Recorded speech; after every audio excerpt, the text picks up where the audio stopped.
a bit hungry, so I thought I'd come to the nutritionist to see what I can eat. Helen, how you going, Kman? Hi. Everybody, this is Helen, a Max graduate. Helen, go. Did you start the program, Helen? Started the program in 2008. 2008. Yeah. And the great thing is we have Helen who's a Max graduate, and she's also a nutritionist at the Results Nutrition Centre. So she has her own business with nutritionists working for you. Yes. How many sites do you have? We have three. Three sites, three RNC, is that what it's called? Yes, RNC is our abbreviated name. Abbreviation, Results Nutrition Centre. And how many nutritionists do you have working for you? We have 5 nutritionists. 5, wow. So we thought we'll come here to get some expert advice on nutrition. Now, Helen is also a qualified fitness professional. She's gone through MAC, which is fantastic. So she has both sides of nutrition and exercise. She's also an international judoka. We call that a judoka, which is a judo competitor. Is that right? Yeah, that's right. Yes. So she's also been an elite athlete, so she knows that side of things. So how about, Helen, you just share a little bit about your business too, so we can get started. And then I've got lots of questions to ask about nutrition. So as Results Nutrition Centre, what we do is we help people to achieve their nutrition goals, whatever they may be. Yeah. We have people who come in for weight loss, general healthy eating, sports nutrition, a really wide range of reasons for people coming to see us. Yeah. Basically, we look at what they eat and work out how we can improve it. Okay, fantastic. And how long have you been a nutritionist for? I've been a nutritionist for 8 years now. Wow, that's a fair while, isn't it? Yeah. Yes, and you're also a mother, I believe? Yes, 2 kids. 2 children, so mother, athlete, nutritionist, fitness professional. And what made you want to do a qualification in fitness and become a personal trainer or be a qualified trainer? I believe nutrition and fitness goes hand in hand, and I was seeing too many people coming into my office wanting to change what they were eating, but they were doing no exercise and they weren't sure where to start. Yeah. And so I wanted to be able to talk to them and know that I was qualified to talk to them about fitness and give them advice on what to do. Okay, so you've been, obviously have exposure with personal training and nutrition. So are the people who go to nutritionists and the people who go to a personal trainer, are they one of the same, or is there a significant difference between the two? I think there is still a significant difference between the two, that some people will go to a nutritionist and focus solely on food, and often it's weight loss. All they want to do is lose weight, but they don't necessarily want to do any exercise or be fit and healthy. They just want to lose weight. Is that because they don't understand about exercise, or they're lazy, or they want to do it the easy way without sweating? Or what's Lots of different reasons. Time is one that always comes up, that there's no time to exercise, but we all know as fitness professionals that there is time to exercise. Yep. So that would be one of the main barriers that I hear. Sometimes people just don't like it or have never done it before and not sure where to start. Okay. Okay, so when a typical client comes to you, so if we let's look at that typical client. Their main purpose or main goal would be weight loss. Weight loss, yeah, weight loss would be 80% of our clients. 80%, and what makes up the other 20%? A mixture of sports nutrition, food intolerances, the things that they may have been told that there's foods they possibly shouldn't be eating. So there might be lactose intolerance or something like that. Is that or right? their doctor's told them that they're intolerant to something and they're not sure how to eat to still get all the nutrients that they need. Okay, so when should a client say, obviously we're looking at from personal training point of view, personal trainers give a lot of advice on nutrition, which is obviously important because people want to lose weight. When is there a time for a trainer to say, look, maybe you need to get the specialist expertise of a nutritionist?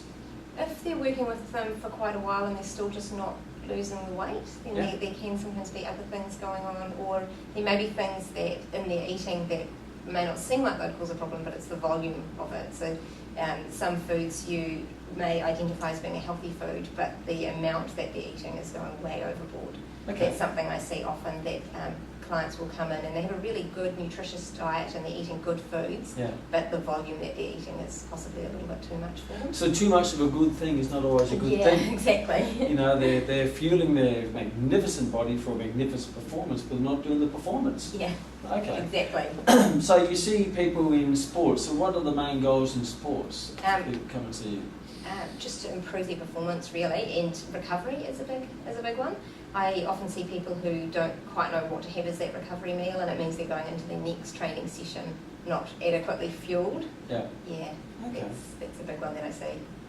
And so you look at that 20% is sports people, including bodybuilders, I suppose. Yeah, bodybuilders as well. You get people who have maybe metabolic conditions or diseases, and they need to, or intolerances to different types of foods. What else? Any other people make that? How about children? Do you get to see many children? Teenagers, I see a few teenagers. Usually the mother's starting to notice that perhaps the child is putting on a bit too much weight, and they're not sure how to tackle it because it is a touchy subject with children. Really? Although children are quite sensitive about it, are they? It's trying to make sure that they get the right message so that it doesn't affect their self-esteem. So you don't say, hey, you little fat bugger. Yeah. Stop eating. Okay, so a bit of tact. So they refer that on to someone who's trained. Yes, I find parents don't often want to talk to their children about it because it can end up in an argument. Yeah. So hearing it from somebody else. Well, it's very hard to be a prophet in your own home. Yeah. Yeah, I know that. Yeah. So talking about expertise, your training, what type of training have you done from an educational point of view? So I've done a Bachelor of Science in Nutrition and Psychology. Okay. So I studied psychology to go with nutrition because I feel that nutrition is part of the puzzle, and it's really about getting people's head in the right space to make the healthy options. So the nutrition is really the logical part, and really the psychology is the emotional part of that, right? And how much of achieving results in nutrition, psychological versus logical? I would say 80% is psychological and 20% writing the plan is the easy part. It's saying this is what you need or should be eating. It's the wanting to do it and wanting to give up their old habits and the emotions that go with those habits. Sometimes people eat not for a nutritional or hunger point of view, it's something completely separate. So what are some of the reasons why people eat or overeat or eat the wrong thing? Is it no such thing, or too much of one thing? Yeah. And sometimes it's a bad day at work. Oh, sorry? A bad day at work. They want to come home and have a few glasses of wine and a block of chocolate. Sounds like me. But I have a good day and I come home for a few glasses of wine. Yeah. Okay, so it might be something that triggers an emotional response. Would that be right? Yeah. And some of those emotions would be what? Frustration, anger. Sadness. Sometimes people eat because of happiness. Nobody loves me, so I have a chocolate. Chocolate chocolate is my love, my friend. So how do you tackle that? What is the intervention where you have to change that psyche from having a bad day at work or being emotional to rather than going for, the picnic bar, you're going for a run or something? What's some of the intervention processes do you use? I try to get them to remember why they're doing it, because ultimately their goal is more rewarding for them than that bottle of wine, block of chocolate, or whatever it is that they're having at that point in time might make them feel good. So they're going for maybe short-term pleasures and forgetting the long-term massive pleasure of being in shape and being healthy. Yeah, exactly. So I try to get them to remember that at that point and have things that they can go to, almost go-to foods. That might even be when you get home, have a cup of tea first, see how you feel after that cup of tea. Okay, so some alternative options. Alternative options, yeah. And that gives them time to sit down, relax, de-stress from the day, and then decide what they want to have. Or it might be have a glass of wine, but set yourself a guideline of how much you will have. Yeah, this is what I'm going to have. Yeah. One bottle. No, one. Okay. So there's another thing I heard from the great Anthony Robbins is that you can't stop habits, you can only change them. Yeah. So rather than trying to drop a habit, replace it with a healthy habit. Yeah. So they use that in someone in cigarette smoking. When you feel like having a cigarette, then rather than doing the cigarette, do something else to replace the habit. It's so true. It really does work. If I feel like I'm angry from a hard day at work, rather than going for the bottle of beer, go for a walk first. Yeah. And then you may not want to have the bottle of beer, not as much anyway. Exactly, yeah. And exercise is great for that too. Such a good de-stressor. Well, one thing I found as exercise is that, exercise seems to be a short-term appetite suppressant. Yeah. It's not like you do an exercise session and you feel hungry. So a little bit of time before you start to feel hungry. Yeah. And then you probably, because you've exercised, you're more likely to feel something healthy to keep that good positive vibe going. Exactly. I know if I have a training session, the last thing I want to do is go for a Mars bar. Yeah. Because I feel like, well, hey, wait a minute, I feel pretty good, so I want to eat pretty good. Yeah, that's really, really true. And I see a lot of people who get injured and stop their exercise, and then their eating just it turns to not quite as nutritious as what they were having when they were exercising. And that really is that psychological side of it, where they feel good when they're exercising, they want to eat good, they want to continue feeling good. Yeah. Once they take the exercise out, they've sort of lost that motivation to do all the other good habits. Yeah.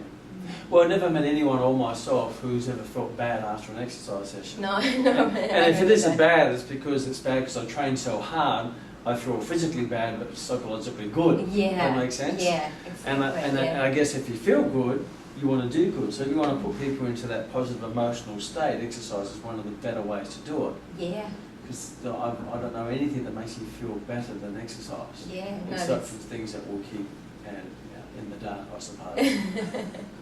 Okay, so if we have a look at, say, a typical client, yeah, and we'll use a typical client, we'll go after some other ones later, but a typical client who wants to come in here, lose weight, turn up, I'm suggesting or guessing that would be the main reason why people come and see you. Yeah. So they walk in the door and say, "Hi, Helen. Oh, yeah. So what process do you take them through as a nutritionist? Well, what do you get them to do? Do you get them to take their clothes off, put it in the corner on top of yours, or do you weigh them, pinch them, or talk to them? Or explain to the students what a typical nutritionist does." Well, first of all, I'll have a little bit of a chat with them and discuss what their goals are. They will have filled out a form before they came into the consultation. And what's on that form? So that form just has a bit of medical background, a bit about what their goals are, what they're hoping to achieve, and a timeline that they want to achieve it in. So very much like the W questions that we use Yeah. in the program, the what, the why, the where, the when. Exactly, How yeah. you feel if you're doing all that. So again, it's getting people's into their goals and why they want to achieve it. Yeah, exactly. Okay. Yeah. And from that, then they fill out a food diary, so they'll fill out a 3-day food diary before coming in, so I can give them an idea of what foods they like to eat. So before they come in, you would actually email them a form to fill out? Is Yeah, that right? they go on our website and they download the form, and then they bring that in. And they fill in 3 days of what they the usual eating. usually. Now that's an interesting one. Mm-hmm. I guess I'm very different because I guess some people eat the same thing. But if you ask me 3 days, well, pick 3 days out of 100, and they're all completely different. Yeah, and it generally is. And Yeah. the main reason we use it is to get an idea of what foods they like to eat. Okay. So if we can see what they like to eat, then we can mould it into something that keeps them eating similar foods. Yeah. Yeah. Okay, so they've filled out the form, the W questions, the what they want, why they want, the timelines, medical background, activity background, is that right? Yeah, that's right. Then you would look at maybe a 3-day food diet to give you a bit of insight of how they eat and what they're like. Mm-hmm. Okay, and then they come in with all that, and then what do you do? Then I take their measurements. Yeah. So I get them either to stand on the scales, we do the lovely little pinch test, and So you do weight and body fat percentage and lean muscle mass. and you do girth measurement? Yeah, for some people we do girth measurements, some people aren't phased if it's sort of 5 kilos that they want to lose. They're not too worried about their girth measurements. And how do people feel? They feel comfortable with the percent body fat test?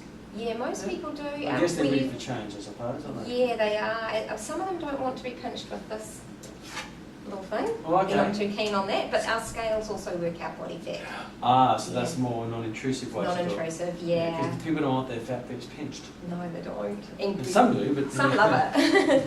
normally Like, the lean ones. Yeah. But we definitely have a big percentage of people that don't want to have their fat. So you do mostly weight. That also does the percent body fat anyway. Yeah.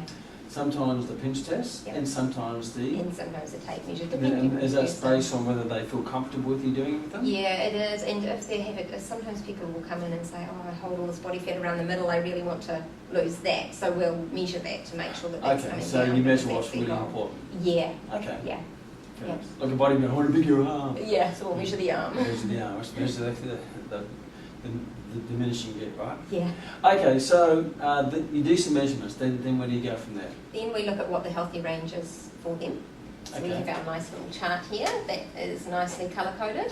Is that based on percent body fat, BMI? This is percent of body fat. Percent body fat? Yeah, so we focus mainly on percent of body fat because that's what puts them in that healthy range in terms of health issues, so Sure. things like type 2 diabetes, and if their body fat is within the healthy range. Okay, there's a so lower risk what of would those types of- be the threshold between healthy and going an unhealthy range? What are some of the pinnacle points that you look at? For body fat percentage, you mean? Or? Yeah, for health, I suppose. I mean, there's no thing some people use, say, the waist measurement, say anything above 100 centimetres for a male or above 90 centimetres for a female puts you in a high risk of coronary heart disease. So what are some triggers that you look for? Yeah, I do go by waist measurement, but I don't tend to use BMI so much because I found that people who are quite high in muscle tend to come up quite high on the BMI scale anyway. Sure. Body fat would be the main one. Okay. Yeah. What are those critical body fat levels? What is it? Well, what is the number where it goes red line? Warning. It's categorised depending on age. Okay, yeah. Yeah, so for a 50 plus person, it would be over 37% is considered. Well, I'm 50, almost. Yeah. 37%, I'm a little bit below that. That's a good thing. Yeah, yeah. You look like you're a bit lower than that. Yes. Yeah. Okay, so 37%. Let me have a look at my glasses here. For someone who's 19, we're looking at, I can't see that. That's 27%. Okay. That's to go into the obese range, whereas our healthy range is between, for someone who was 20, between 12 and 20% body fat. And what would be the average percent body fat you get here for a male and a female? I tend to get people up in this purple obese in area the obese here. fat, hence they come into your nutritionist. Yeah. Okay. Usually I see people once they've got to that point. So then we're over 27% for a 19-year-old and over 37% for a... it would be very hard to do a pinch test on someone who has that much fat on them, wouldn't it? Yeah, it is, and that's why we tend to use the scales on those people. Yeah, because they wouldn't fit. No. Yeah, it doesn't, and it's quite inaccurate once you get up to the high percentages. Yeah, well, once you're over that, 40, 50%. Then, and it's just a number, and the scales always come out very different to what the calipers come out at. But it's really to give us a number to start with so we can see the improvements. Okay. Because all of the measures that you use for body fat percentage tend to be quite different. Okay, so I'm here and I've come into, on that, that very overweight, obese range. We've established that. I sort of probably already knew that anyway. Yeah. Yeah. Do you find there any people who are delusional who think they're not as that fat? Sometimes I do when they're just slightly out. Yeah. Yeah, and that's a hard one to bring up with it. Yeah. They think that they would be within that healthy range. It's usually in this just slightly overweight range that doesn't necessarily go down too well. Yes, they're feeling themselves a surprise. Yeah. Sucking it in. Yeah. I noticed it, even noticed that. I always think, when is that time? And I'm just speaking from a bloke's point of view. And you see some blokes where you can see they're getting a little bit, soft around the edges, and you see them, they're still actually holding their belly in throughout the day. You see them as they walk around, they hold it in. But they're almost at that stage where they get to the stage where they put much more weight on and just go, bugger. Because you see some blokes, they walk around and they actually stick their belly out. They don't even try to hold it in. And there's other guys who are still trying to hold it in. And I always think, wonder what was the day when it came when they went, puh. Yeah, I mean, you know what? This is just, bugger, just going to let it all go. Let's be happy. Let's be happy. It's like the guy who came back from playing golf. And he says, he'd been playing golf for a day, and he says to his wife, I'm so tired, absolutely exhausted, I've been playing golf for a day. And his wife says, how can you be exhausted today from playing golf? It's such a sedentary game, and you drive around in a car. Why are you so tired? It's not very physically demanding at all. He says, it certainly is so. He says, why? He says, well, we went to play golf, and my partner didn't show up, so they partnered me up with a young, gorgeous blonde girl. So I ended up playing golf with her. And she says, so why'd you get so tired? She says, have you ever tried holding your gut in for 18 holes? It's exhausting. Okay, a little side joke to lighten the mood. Okay, so I've come in around 37% body fat or so. What do you take me from there? And then this is the point that I'd go through what their food diary is and have a look at what they currently eat. First of all, actually, we would set a timeline of where they want to get to and how quickly they want to get there. The goal and the time frame. Yeah, and the time frame to it. And then we go through the eating side of it, which is the fun part. We get to write out a food plan. Yep. The food plan, it is quite specific, but it's based on their food. So I have a lot of people who leave here and say to me, it is the same food, but it's just slightly different portions, slightly different times of the day that they might be eating foods. Sure. Yeah. So and obviously you have to take into account how they live their day, if they're a taxi driver or a shift worker. Exactly, it's completely moulded to their lifestyle. Yeah. Okay, so you look at how much weight they need to lose or percent body fat, and then you work out how long. So what is your guidelines? Is it, from a weight point of view, is it half a kilo a week, 1 kilo a week? Is it a percent body fat a week? How do you, not set people up for failure, but make it exciting for them to say, let's take you from 37% to 25% in what time frame? How do you work that?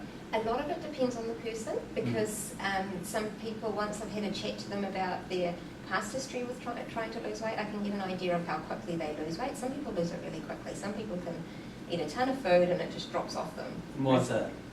Sometimes it's genetics. Drugs. Yeah. Could be.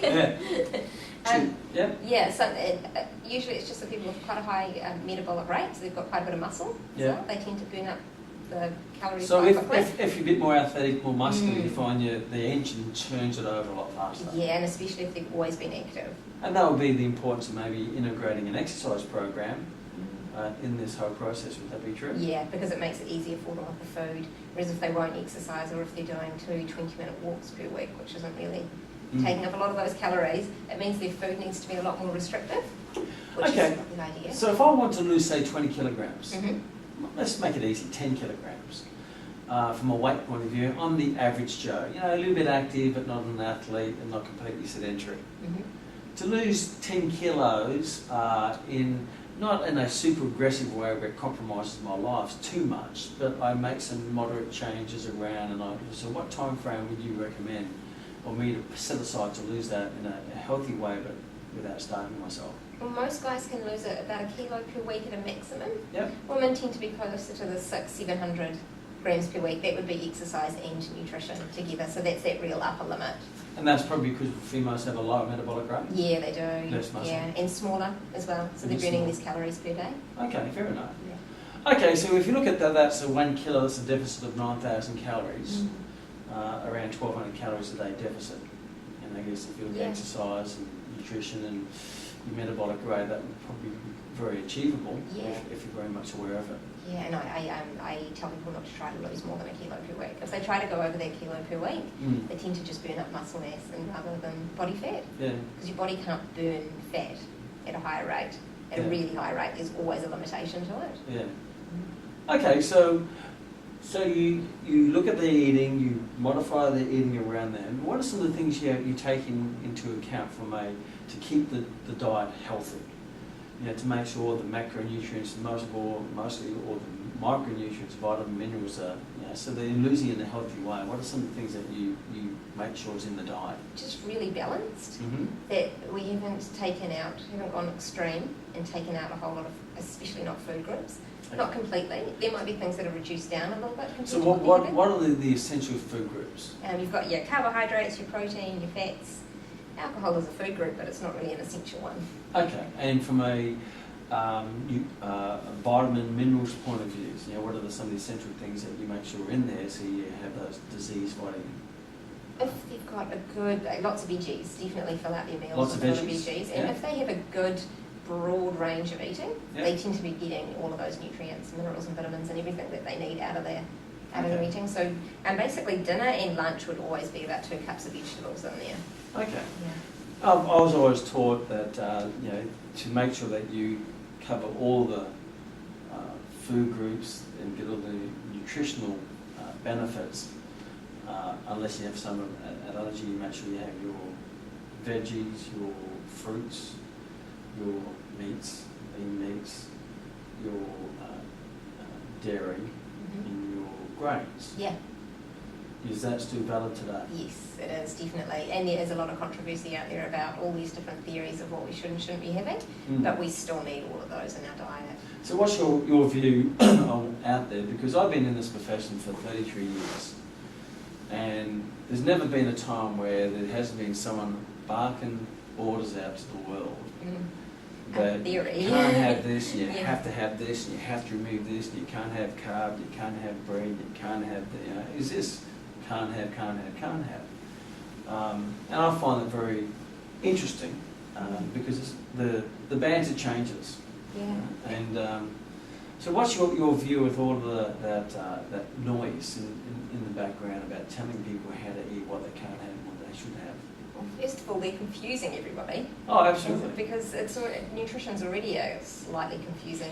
It shouldn't be, but it is a bit of a confusing area. I think people make it confusing. They make it confusing, and it should just be really simple. We just eat normal, real food, and it's no more. It shouldn't be any more complicated than that. Yeah. But taking out these food groups.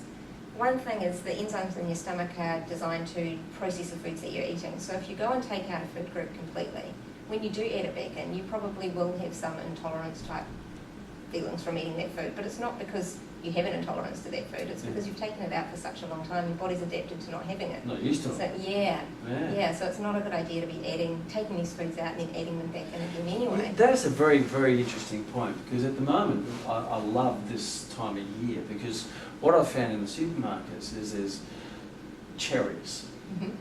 Now, I love cherries. But most of the year I don't have cherries because there's no cherries in the supermarket. But at the moment there's lots of cherries. So what I do is I buy all these piles of cherries. And one of those cherries has an addictive taste. And sometimes I eat a bit too much and I feel, a bit sore in the tummy. That's not because I'm intolerant to cherries, but that's because I haven't had cherries all year and I've probably eaten too many cherries. Yeah. As if I had too much Milo, I'd feel a bit of Milo going on. It's not that I'm intolerant, I've just had too much of it. And that's exactly it, and that's exactly what happens in our body. But it becomes a intolerance. You know, people start labelling it as an intolerance when it's not. It seems to me, and again, I've got a little bit of experience up my sleeve. I'm certainly no expert. There's always a new intolerance. Yeah. There's always a new. I mean, I always remember in the early years, everyone was lactose intolerant, and everyone thought, I'm lactose intolerant, and I think there was a research study where they did blood tests over 1,000 people who were supposedly diagnosed as being lactose intolerant by the local spiritual healer.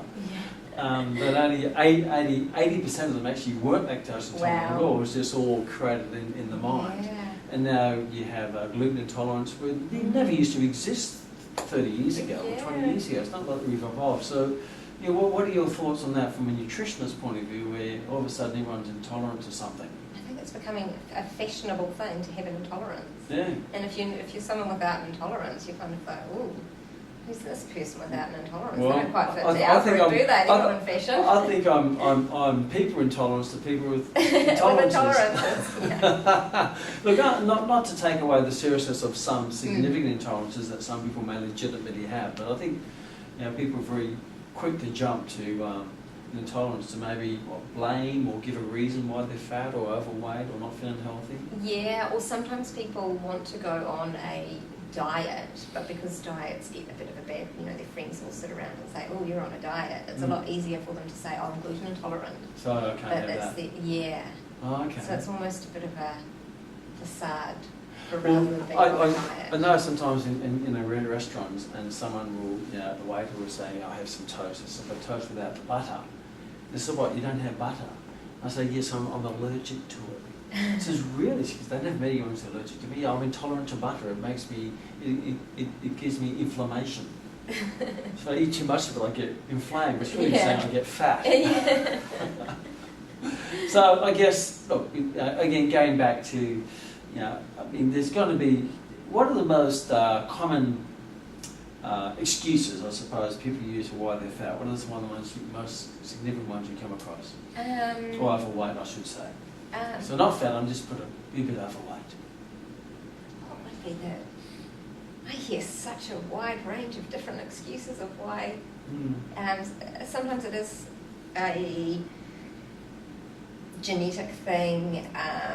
That they're big boned. I often big bone? I thought big bone went out in the 70s. No, I still hear the big bone. I'm just not designed to be smaller.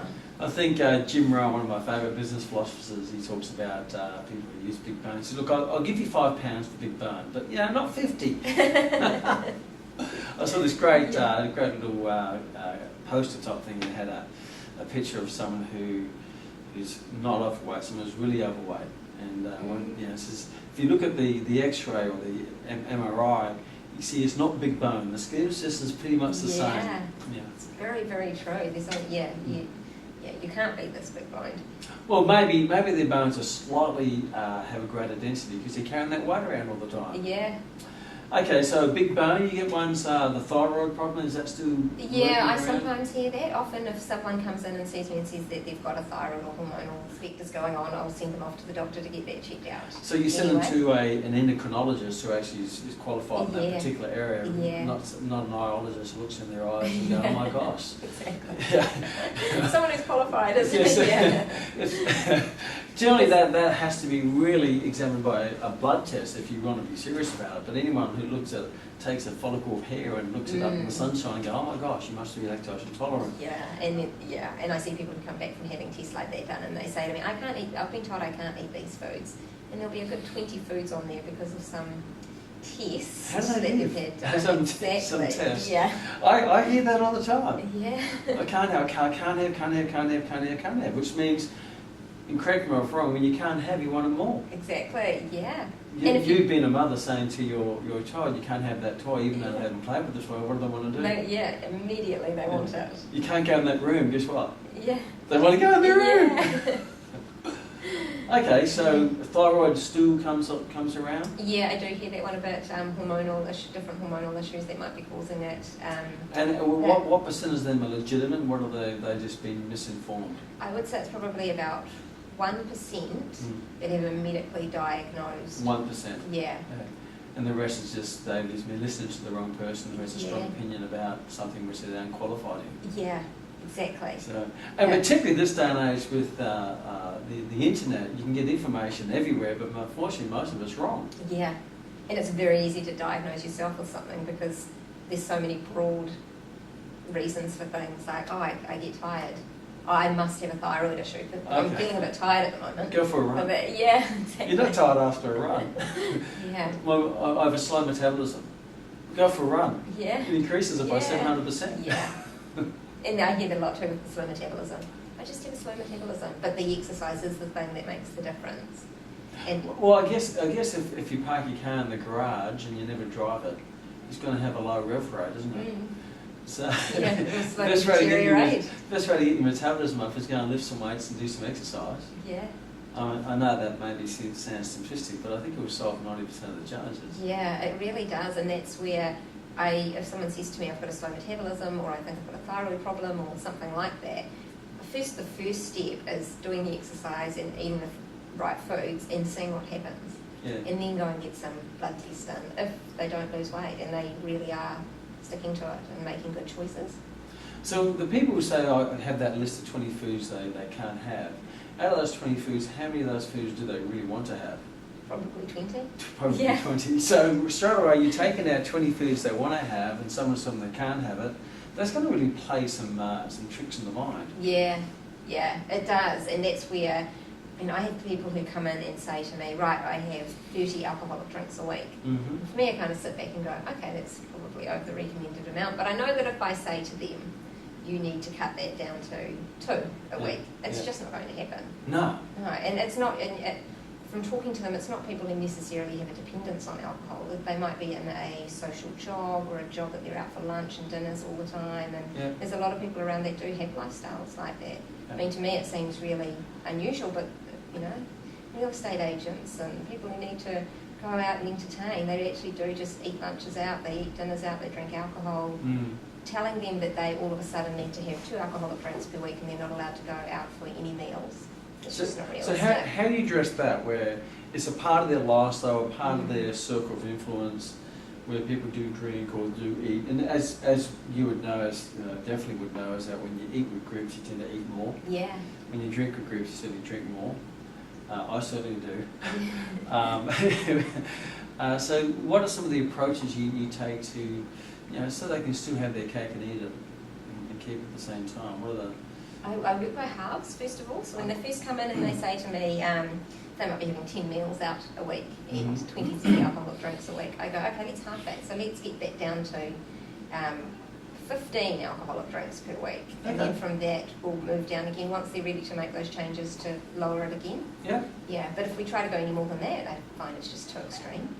Well, look, talking from experience, it's probably not that hard to do because they probably know 2 wines is enough, and the next 2 is really actually not adding any more value, it's just making you drunk. Yeah, yeah. And you're having it because it's there, not because you actually want it. And having that guideline is sometimes all they need. Is once they've got a guideline, it's not, oh, I'm going out for a free-for-all, eat whatever I want and drink whatever I want. I can have what I enjoy, just smaller amounts than what I have been having. So it's not so drastic for them. Yeah, so they still have it. Yeah. That they just half it, which is still significant. Yeah.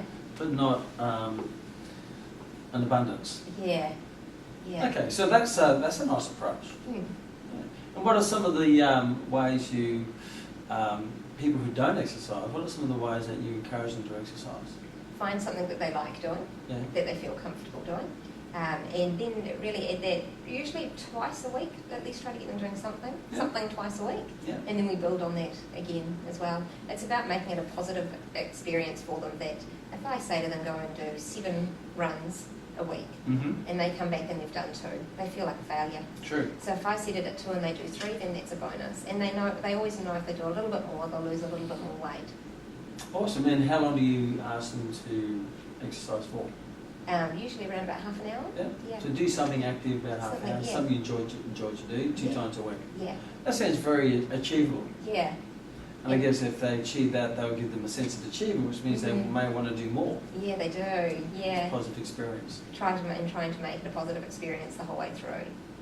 Okay, so let's go back to the diet or the. So do you actually write what they eat? I do. So you give them. I guess sometimes at that particular stage in their life, they need to be told what to do. Is that the approach? And changing those habits, it's quite a big change to completely different habits. Yeah. And the plans that I write, they're quite detailed to begin with, where they'll have options of choose this or this or this or this. Okay. Then the second time they come in, we'll go, okay, let's add a couple more options to that. So eventually they get to a point where they have a little library of options. So they get up in the morning and go, okay, for breakfast I can choose one of these options, and I know what goes with it, and they've got that choice factor back. And those options are based on the things they've already been having or they like to have anyway. Yeah, they are, yeah. And I say to them, if there's anything on here that you don't like, let me know. I'll get rid of it. You never have to have that food ever again, and we'll replace it with something else that you do like. Well, I guess that's not too confining. I guess, and you'd be more experienced in this, most people don't have a huge range of food selections anyway. They tend to eat the same thing. So it's not like you're saying, hey, you can't have all this, because they're generally not to have all of that anyway. Yeah. I know when I was brought up with my parents, there's probably about a half dozen dishes that's what we ever really ate. Yeah, it's very true. And if you give them too many options, if I say to them, okay, here's 10 different types of crackers you can have this week. No one wants to go to the supermarket and buy 10 different packets of crackers. They're quite happy just to have that one. They get the same one. Yeah, the same one. People tend to go and get the same thing in the supermarket. Yeah, they really do. That same cereal. Yeah. Same. Yeah, this is my favourite one. And after a month they might go, I'm bored of that one. And there's hundreds of them there. Then we'll exchange to this one, and they have a month on that one. And Okay, so therefore it's going to be fairly easy to implement because they're already doing it anyway, and you just adapted the amounts and the frequency. Yeah. Making sure they've got a good variety within that meal, so that they're not just having all carbohydrates at that meal, that they've got a good variety between the food groups. What would be some meals which are holistic, I suppose, to have a good balanced meal with the macronutrients and micronutrients? What would be some of the gems? One really good one is your poached eggs on a grainy piece of toast with some avocado with it. Wow, that's yummy. Yeah. You've got all your food groups there. Yeah. Generally, if you've got something like, I always recommend the less processed foods. Yeah. So things like rice or quinoa or chickpeas or something like that with a few veggies and a bit of meat with it. Yeah. Some of my 8 other favourite top options. Tuna's always a good one. Yeah. It's got your good fats in there, so topping that onto a few crackers is a good snack option. Yeah. And you get all the different flavoured tunas these days. Yeah. So it's just tuna. This is which tuna am I going to pick? Yeah. And that's where the variety sun-dried comes tomato in. tuna and lemon and herb tuna. The options. I didn't know tunas came flavoured in the ocean. Oh, did you not? No. It's to be confusing for the fishermen. Oh, that's a peppermint tuna. So I'm going to put that over in that bucket. This is a balsamic olive oil, whatever. Okay, so how about yourself? What are some of your favourite meals? The eggs on toast is definitely one of my favourites. Baked beans on toast? Eggs on toast. Eggs on toast, yeah, yummy. Eggs on toast.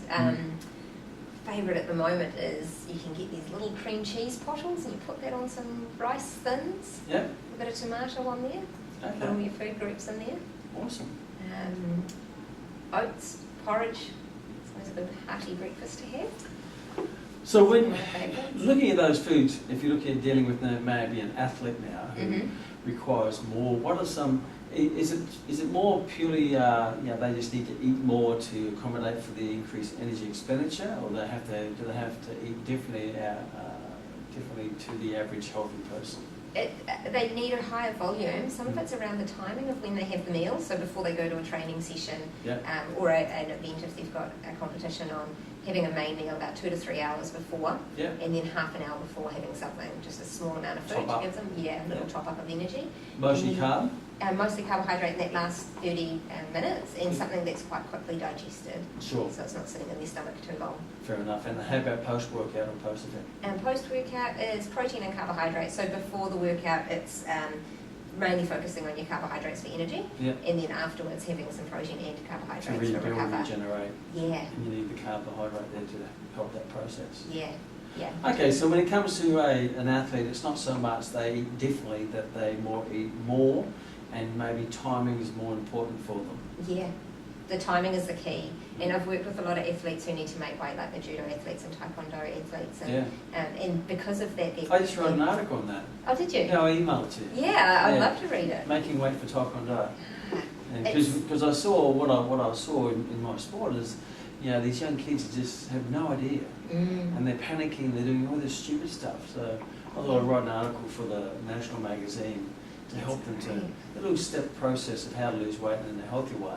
Because they don't I know in judo you don't learn how to do it, and No. you just all of a sudden get told one day you need to lose 2 kilos and you've got a week to do it. So you stop so eating. you just go, oh, okay, I won't eat then. Yeah, and you have no idea. No idea what to do. Yeah. And you end up, the big challenge, as you know, is that you don't do it properly and it compromises your performance. Yeah, exactly. So And that's where there's nothing worth being on the judo mat week. And you're fighting someone. Someone's trying to fight you, and you've got no strength. Trying to choke you out or armbar you, ready? Yeah. It's actually my worst nightmare. Oh no, your armpit in your face, you go, oh no, when you see it again, forget it off. So obviously sports that need to make weight, knowledge of nutrition is vital. So not only can they make weight, but they can still have the energy to perform and to a peak level of performance. Yeah, and that's where nutrition is, because it is so important, the energy, keeping the energy up. It really does prove that you can lose weight and keep your energy up and recover well and get enough nutrients in, even when you're trying to lose weight. Just doing it the right way. Well, I guess it's important. It's like if you have a Ferrari, you're going to make sure you put the best petrol in it. Exactly. Or if you have again, Jim Rohn's quote is that if you had a $1 million racehorse, you wouldn't be feeding at McDonald's. Yeah. It was going to want to win the Melbourne Cup. Yeah. So... And sometimes people get so fixated on weight loss, they forget about being healthy. Because there's plenty of ways you can lose weight in a not healthy way. Yeah. But it's not just... losing weight is not necessarily healthy. Yes. Okay, so let's have a look at maybe bodybuilders or people who want to put on muscle. What are some of the approaches that you take from them? We looked at weight loss. We looked at sport briefly. We don't have time to go into it, but if you really want to get into it, then come and see Helen here at the RNC, because she has been an athlete as well, which is great. That's a big integrity, because you have some nutritionists who's never actually performed in sport, and they're giving out advice for athletes. Yeah. So how about people want to put on muscle? What are some of the approaches that you take there? They tend to need to eat quite a lot of food. Eat more. Yeah, more, eat a lot more of food. bricks to build a bigger home, right? Exactly, yeah. Yeah. And usually I will go one way. Either they put on weight and then lose body fat, or they will just be losing body fat rather. They don't. I often don't have people putting on muscle and losing body fat at the same time. It's a pretty tough one to do that. It is a tough one to do. You have to be anabolic and catabolic at the same time. At the same time, and then there's a lot of timing issues that come into when you're eating and when you're not eating. And so they're either in the bulking phase or the cutting out phase. Yeah. Okay, so let's have a look at some of the approaches from the bulking phase. What are some of the approaches you take? Just eat more, train hard, recover well. recover really well, eating within half an hour of finishing their training session, so their muscles are getting everything Regular eating that they throughout, need. small Meals throughout the day, so feeding those muscles right throughout the day. Fantastic. Some people do gain muscle a lot quicker than others, So if I want to put on muscle, how much muscle do you think I could put on, say, per month? usually it's only about 500 grams per Okay, month so if you've been training. if you've already been training. Yeah. So in a year you could put on about 6 kilograms. Yeah. And for someone who's haven't done much training or that before? They can put it on quite quickly to begin with. They'll usually get a couple of kilos on within that first month. Then it diminishes. And then it slows down, down to that ½ kilo per month if you're Yeah. eating right. And I guess that becomes harder to maintain that ½ kilo per month as you get closer to your genetic potential. Yeah. Otherwise, you just keep getting bigger and bigger. Yeah. You wouldn't be able to fit in this room. Yeah. Okay, so that's a good guideline because, like our weight loss, some people say, I want to lose 5 kilos this week. But really, hey, let's look at maybe 1 kilo a week. For muscle gain, for a novice person who's never trained before, they might be able to put on 1 kilo per month. Someone who's a bit more experienced and active, who's been lifting already, they're probably aiming for ½ kilo a month. Yeah.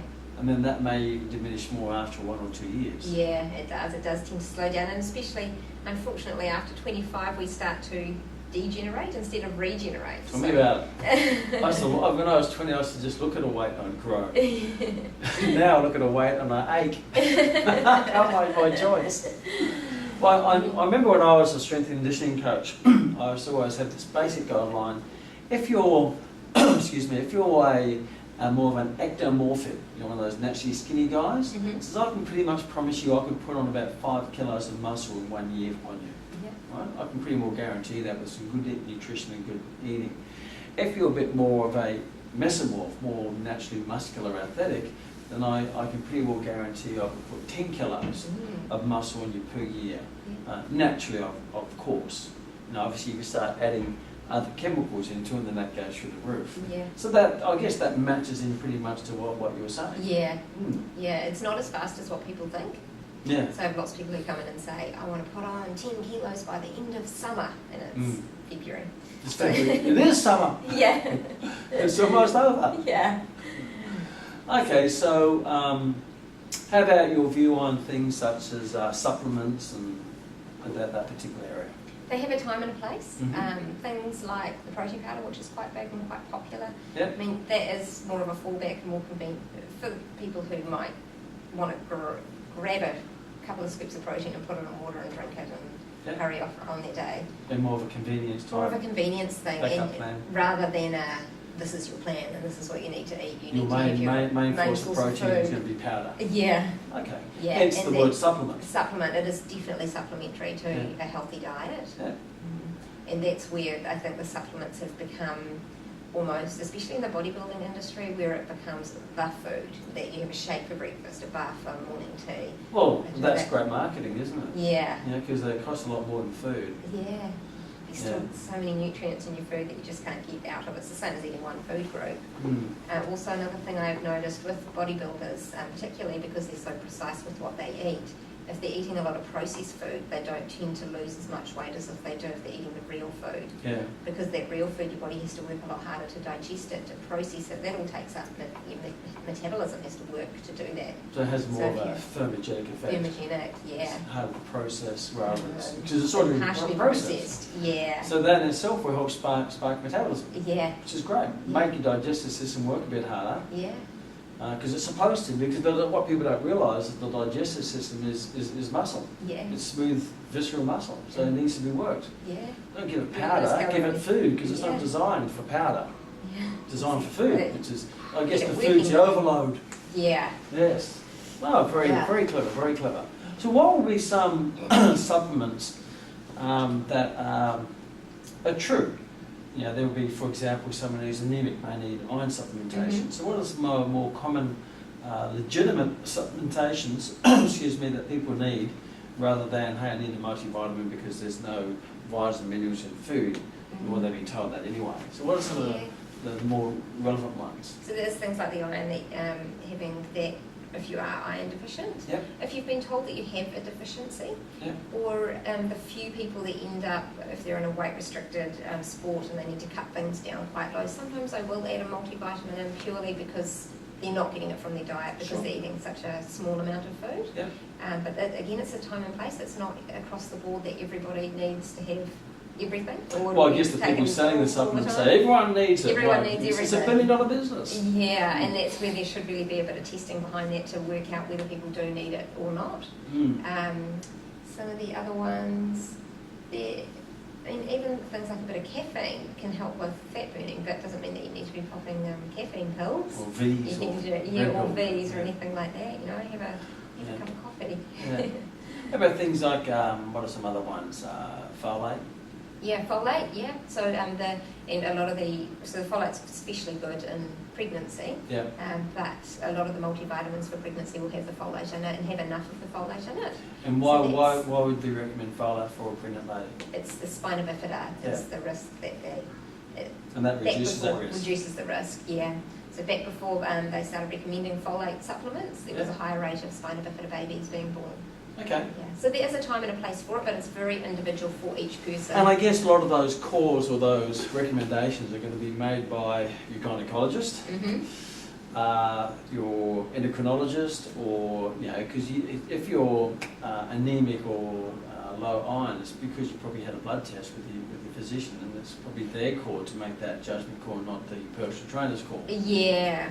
You can be pale, you've got to have some iron supplementation. Yeah, and some things like the iron, if you have too much of that when you don't need it, it's not good for you. So it's not necessarily recommending health. Yeah. Maybe calcium for osteoporosis. Yeah. But again, that's going to be diagnosed by your physician, then, isn't it? Yeah. There's a few books around that do have the supplements that have proven research to it. Yeah. Well, there's a great review on the platform by the American College of Sports Medicine, which actually goes through. It's a position paper by the American Dietetic Association, American College of Sports Medicine, the Canadian Dietetic Association, and it goes through all the macro and micronutrient supplements and actually does the whole literature review on all the what's been proven, what's been not. And a lot of the stuff out there hasn't been tested, let alone been proven. Yeah, and that's the thing, yeah. Because who's going to test it? Sometimes it's best, from a sales point of view, sell it before it gets tested. Because if it gets tested, maybe you disprove it. Yeah, and then there's the placebo effect. So maybe there's not a motivation to actually test it, because what if it doesn't work? Yeah, and they may as well let people think it's working. True. Hope. Because, yeah.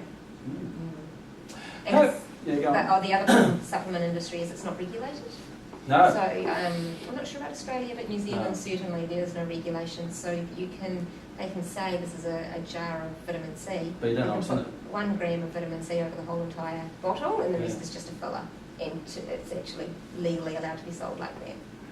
Yes, as long as it doesn't hurt people. Yeah. So a lot of the stuff in the pills or the containers or the satchels, what they say that's in it may not be in it. And I've had many cases that's been proven to be so, because it's not regulated. Yeah, which is a bit scary when you think that there's something that people are taking and ingesting and there's no regulation on it. It doesn't quite fall into the pharmaceuticals. No. And it doesn't quite fall into food, so it just sort of sits somewhere in the middle. Somewhere in the middle where you just, grey area. A scary grey area. Scary grey area. So I guess the insurance plan would be get most or all of your vitamins and minerals from food. And the less processed, the better. The less processed, the better, yeah, definitely. I've heard a couple of philosophies is that, and I use an alternative word that was given to me by one of my students. It says, Kman, my philosophy is to eat more foods that humans haven't screwed with and eat less foods that humans have screwed with. To use a different word, but I use screwed for now, screwdriver. And I thought, well, that's clever, because if you look at a food that looks like it's been screwed around, it means it's probably in a can, or it's been processed, or it's a powder, or whatever. Then eat less processed. I mean, it's like the 2/3, 1/3. Eat most of the foods that look like it came out of the ground, which is 2/3, and 1/3 of other stuff. I heard one the other day is that I only eat foods that you can hunt and you can grow. Yeah, I've heard that too. Yeah, that's clever. Or I've heard I only eat foods that have a face or grow. Have a face. Have a face or they grow. I like that one too. And another one is, someone asks, what should I look for on food labels? Well, eat more foods that don't have labels. Yeah, very true. Because the foods that don't have labels will be tend to be on the outside of the supermarket. Because the outside is normally your fruit and veggies and your meats and your milks and your dairy. And in the middle seems to be mostly the cans and the jars, and instead of can and a jar, it's probably being processed a bit. Yeah. So there's some nice little guidelines for us and take-home tips. So what are some other tips that you'd give from a philosophical point of view to your clients when they look at, because they have to eventually have a compass to guide their decisions on.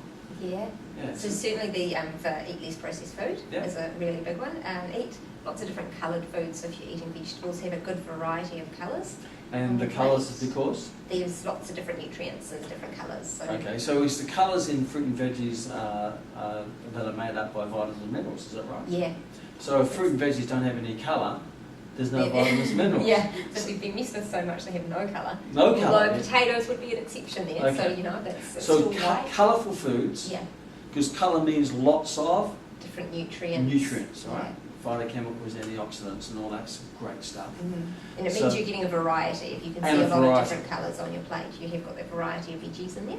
A variety of foods across the board I always recommend it as well. Yeah. A variety of foods will give you a variety of vitamins and minerals. Yeah. So a variety of colours, a variety of foods, less processed. Less processed foods. Yeah. That's mainly it. And eating regular meals. Regular meals, and eat according to your activity levels. Yeah. If you move more, eat more. Yeah. If you move less, eat less. And eat when you need it, and don't eat when you don't need it. Yeah. If you're not hungry, don't eat. That's if you are hungry, do eat. Yes, I understand. And make sure you differentiate true hunger from false hunger. Because sometimes, like the old Pavlov's dog, you've heard of Pavlov's dog? You've been conditioned to become hungry at a set time, but you're not actually hungry, it's just more of a conditioned psychological response. Yeah. It's lunchtime, I'm hungry. Well, you weren't hungry before I said lunchtime. Yeah, or you have a lunch break at work and you think, well, I need to eat because it's my lunch break now, but you may not necessarily be hungry. You can always grab something else at your next break in the day. True. Yeah. I want to run this one by you, because I've chatted this to clients in the past, is that I believe, knowing myself, being a sports person, and as you as a judo competitor, me a taekwondo competitor, I've fought, my lowest weight division is under 70 kilograms, which I don't go down that low anymore. And I compete under 70, under 75, under 78. And at the moment I'm probably just around the 80 kilos. So my weight goes up and down. But one thing I found is that I can actually condition my hunger. Because if you eat more, it takes more food to get full. And I remember a friend of mine, a colleague of mine, Professor Gary Egger, was sharing some great stuff. He says, your stomach is adaptable. It actually can expand 25% or shrink 25% depending on how you condition it. So some people feel that they need to eat a lot to satisfy the hunger, but with time, if you reduce the volume of food, your stomach, being a muscle, can actually shrink, where it doesn't take as much food to fill you up. Because I know when I compete in the under 70 division, it doesn't take much food to fill me up. Yeah, it's very, very true. But when I'm completely out of season and I'm not sort of controlling that, it takes more food to make me feel full, where it actually can be conditioned. Yeah, have you ever come across people who have said, I ate a really big meal for dinner last night, but I've woken up this morning and I'm so hungry. Yeah. And they've digested all that food, their stomachs have nice little expanded after being full of lots of food. They've been overloaded. Overloaded, yeah. Their stomach rather than their muscles. Yeah. So the stomach just, their stomach's going, where's the rest of my food? Yeah, so the most hypertrophied muscle in their body is their stomach. Yeah. It's just an interesting, but there's going to be like any new change, there's going to be a little bit of discomfort in that change. Yeah. You may find that you may have to go a little bit hungry for a week or so, but before you know it, you don't get hungry anymore because your stomach's adapted to the amount of food that you're giving it. It gets a lot easier. I definitely, in that first week, I noticed that people do find it quite hard, the changes. Yeah. But the other thing that happens is your body, if it's for the last 30, 40 years, has always had enough food coming in, you've always been running on that food supply is it's your energy system, Yeah. and your body fat's just sitting there and not really getting used because you've always had enough food coming in. So all you're doing is eat food, store fat, have energy. Yeah. And all of a sudden you go and take the food out, so it's down. Has to Your tap body into has the to keep the reserves. fat to use for energy, but if Yeah. it's had 30 years of always using food for energy and the fat only knows how to store itself, it doesn't know how to be an energy source, Yeah. then once you get your food down and your fat starts coming into your bloodstream to use as energy, you actually feel a lot better. Yeah. So you're getting that 9 calories per gram of fat for energy compared to the food. If you're eating a lot of carbohydrates, you may only be getting 4 calories per Yeah. gram. So your fat's actually a really good source of energy. It's a great just source, yeah. tapping into that fat storage to use it for energy. To tap into that, you have to tap out of the food source. You do, yeah, because you can't, if you've got the food, your body won't use the fat. It's true, because it's already in the bloodstream because it's been absorbed through the digestive system. Yeah, It's there to be used, therefore it doesn't have to extract it from the fat cell. no.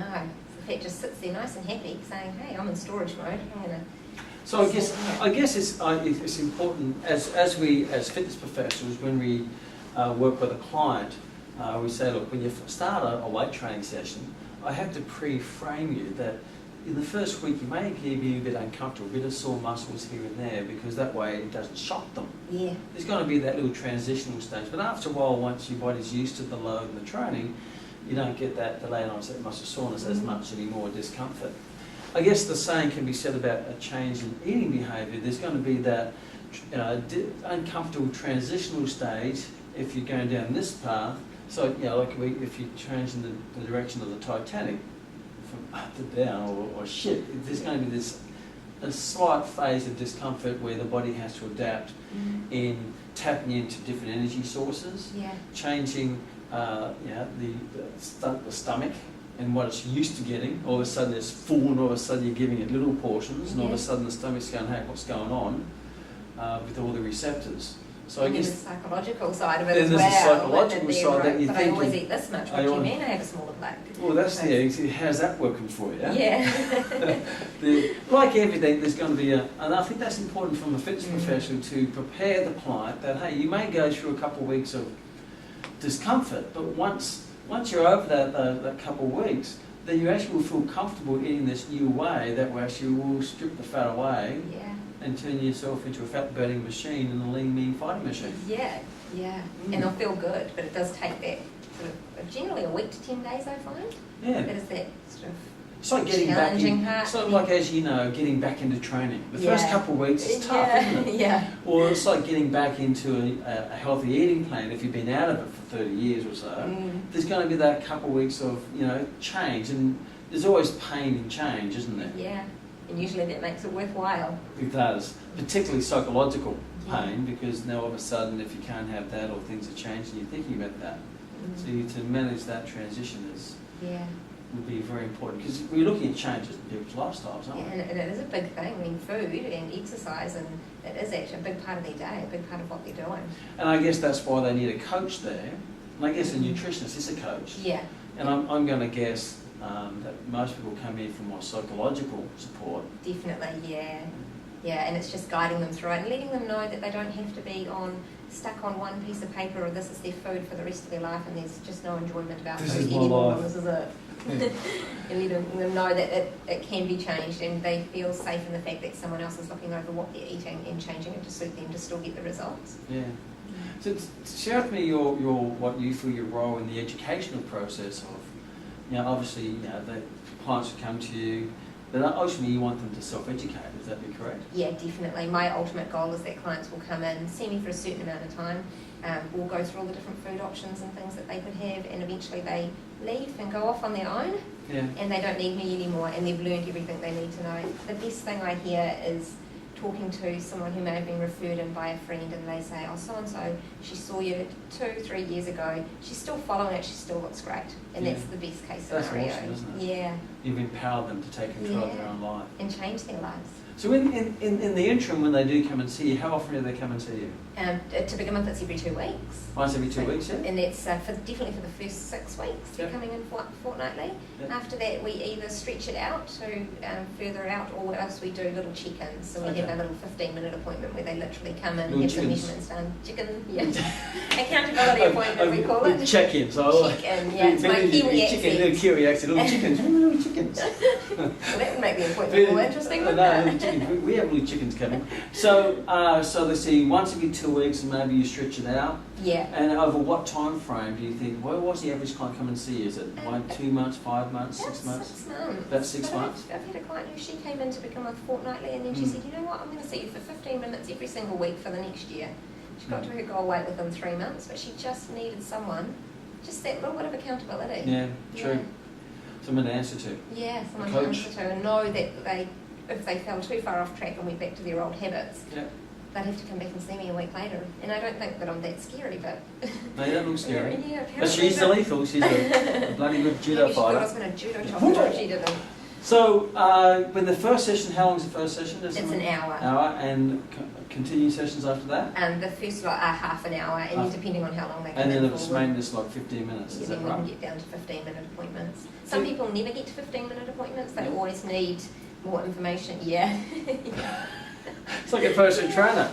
It's not about the training eventually, it's more about the connection. Yeah. You know, the human need a connection. And so what's some tips and advice you can give a personal trainer or a fitness professional? To give nutrition Yeah, advice to them. from a nutritional point of view, you know, whether it be boundaries or what they should recommend, what they should or should not do from your experience as a nutritionist, but you've got the experience as a trainer as well. The main thing would be not buying into the fads and the different kind of novel ways out All the there. different diets. Yeah, the diets. Because I see people after they've followed 10, 20 different diets, and they've messed their body up so much that it is harder for them to lose weight. Not to mention their head. In their head, and it's so much harder for them to sort it out than if they just don't go down that track of all the diets. Well, I find that people, in my view, is that when you follow a diet, someone else's diet, you're actually disempowering yourself and putting your life in someone else's hands, rather than empowering yourself and creating your own diet around your own lifestyle. Yeah. And rather than becoming an expert in someone else's opinion, which is their diet, why don't you become an expert in your opinion and your... In what you eat and how your body works. Exactly right. Yeah. So don't buy into other people's diets. Yeah, don't buy into other people's diets. Work with what they already do Yeah. and make improvements on it. Fantastic. I have a lot of people who come in and I feel like I've sat there and talked to them for an hour and they've left with pretty similar to what they usually eat with a few little changes in there. Yeah. But it works. That's what works. It doesn't need to be extreme. Modelled around their life and their likes. Yeah. Fantastic. I think you'll love the article I sent you. Yeah. You're saying all the same thing I Oh, really? I gave. Yes. Okay, what other things to do or not to do? Make them feel positive about the situation. I know that nutritionists get a bit of a bad rap of grilling people if they don't get the results. Why did you do this? Why did you do that? Yeah. And it doesn't work. Like my grade 5 school teacher. Yeah. They feel like a naughty child. Yeah. And then they don't want to come and see you. Be careful not to be condescending and judgmental. Condescending, yeah. I find a lot of personal trainers, they're extremists themselves. An extremist who lives an extreme life, where you can't have this, and they're very extreme in their behaviour. And when you're an extremist and you come across someone who's a journalist, you can come across as condescending and very judgmental, Yeah. rather than supportive and positive. Yeah, because it needs to be positive or they won't do it at all. Yeah. If they lose 100 grams in 2 weeks, make it a positive thing. Go, look at the good things you've done.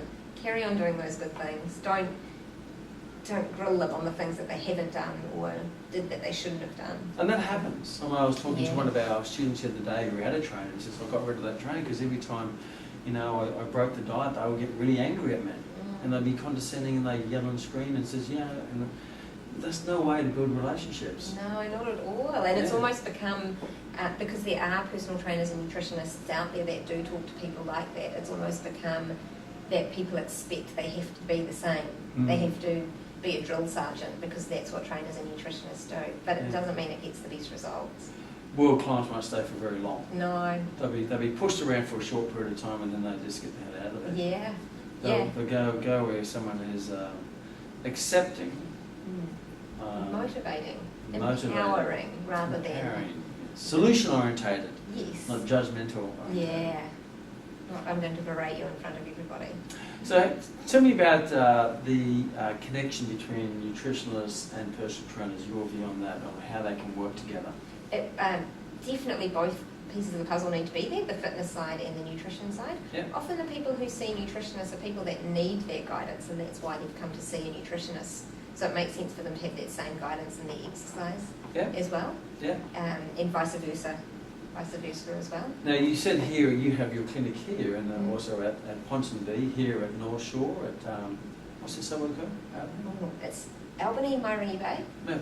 So you have a little personal training studio. Yeah. So you simply promote exercise for your clients. Yes. If advice from a personal trainer who wanted to build a relationship with a local nutritional expert, what would be the best approach for them to approach you? So I'm a personal trainer, I'm in the local area, I'd like to build a referral network or a professional network with you. What advice do you give them to how to approach you? Would they come in there with their little G-strings, their little crop tops, or what would be the best way to approach it? The first would be making a phone call, call up the nutritionist and say, hey, let's organise catching up and having a chat about what we both do. Yeah. It is also really important to make sure that that you're both on the same page, because if the nutritionist is giving out completely contradictory advice to what the personal trainer is, then that won't work either. You have to have the same philosophy. You have to have the same philosophy. And even nutritionalists, same nutritionists or dietitians, some have very different ways. Yeah, some are very extreme and some are very woo. Yeah. There's a very broad range when it comes to nutritionists of who does what. So. I guess there's lots of weird people in the world, and some of them become nutritionists. Exactly. And we all have a different view of the world. If you go to their office and they've got little potions and they mix things up, mixing potions, they get little glasses, little smoke. Which is happening to brew, then you should probably little frog's legs in the little boiling pot with their broomstick. Okay, so just like personal training, it's like any profession. You're going to have your certain percent of wackos, and you're going to have your certain percent of mainstreams. You're going to have your certain percent of excellence. And obviously, as our fitness professionals, you want to link into those really pioneers, the practitioners of excellence. Yeah. So the best way to connect is make contact, organise the time to get together to see if you match in your views of the world. Yeah, and have a chat through ways. I mean, even things like working out nutrition training packages that you can offer your clients. Or joint packages. So that's very clever. Yeah. I mean, when I was a trainer, I used to do that with a dietitian called Julie Albrecht, and she was right next to me, so we used to have joint packages where the trainer would be once a week and I'd see her twice a week. Which is a great way to do it. It's fantastic. People do just want it all in one. She didn't want to do the exercise, but she knew the exercise is important. And me personally, I didn't want to go to that level of nutrition because I loved exercise. Yeah. I didn't want to sit down in there and listen to someone's nutritional plan. I'd rather get them into the gym and do so. They work really, really well, and it can work very well. Yeah, it can work really well. And the personal trainers that I work with, so I work with quite a few Max personal trainers actually, and the clients are getting fantastic results because they're doing both pieces of the puzzle. And I keep in contact with them, and they keep in contact with me, and we say what's happening. And if they're feeling pretty low in energy one week, we can adapt their food, and it's really important to have that line of communication between the personal trainer and the constant as well. Absolutely, because make sure the left hand knows what the right hand is doing. Exactly. Otherwise, they go their own way. Yeah. And the client in the middle is left confused. Exactly right, because it can't be contradictory. Yeah. They can't go into the nutritionist who says, hey, you have to have this, and go to the trainer and says, oh no, you can't do that. Yeah. Because unfortunately, from a personal trainer point of view, they're the ones who miss out on, unfortunately, due to the perception that dietitians, nutritionalists, physios, chiropractors do have a slightly higher profile than personal trainers in the area of expertise, unfortunately. Yeah, but I think it's important for the nutritionist too to make sure that they put the personal trainer as the expert in that area and leave it to them. Yeah, and I always make sure I do that with the personal trainers that send clients on to me. Even though I have my personal training qualification, I let the trainer do that. That's their client that they've referred to me. They know what's happening. You don't intervene. I don't intervene because it gets confusing for the client too. And sometimes there's going to be, as natural, there will be slight different views of approach to nutrition or training. As I used to work in rehab as well, I said, okay, well that's what they do. We agree on about 80%, and there's 20% in the middle that we probably It just- disagree, but it really doesn't make any difference. No, yeah. Just let it slide. So it doesn't matter. It's not hurting anybody.